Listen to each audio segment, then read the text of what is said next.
మోడీ గారు బంగ్లాదేశ్లో హిందువుల దాడికి మీరు మౌనంగా ఉండటం సరికాదు. బంగ్లాదేశ్ను మొత్తం యుద్ధం ప్రకటించి బాంబులు వేయడమే సరి అయిన నిర్ణయం. తక్కువ ఉన్నారని హిందువుల మీద దాడులు చేస్తున్నారు, ఎక్కువ ఉంటే ఇక దాడులు చేయడమేనా? ఇది ఎంతవరకు సమంజసం అండి? దేశ ప్రధానిగా మీరు కూడా ఈ విషయంలో మీరు ఒక పెద్ద నిర్ణయం తీసుకోవాలి.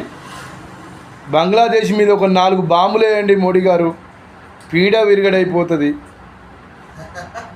మీరు ఈ పని చేయాలి. ఎందుకనంటే అక్కడ హిందువుల మీద దాడులు జరుగుతున్నాయి. ఇక్కడ ఉన్నటువంటి సర్వమతాలలో ఉన్నోడు ఒక్కడు మాట్లాడతలేడు. చేతగాని యాదగిరి రాజయోగి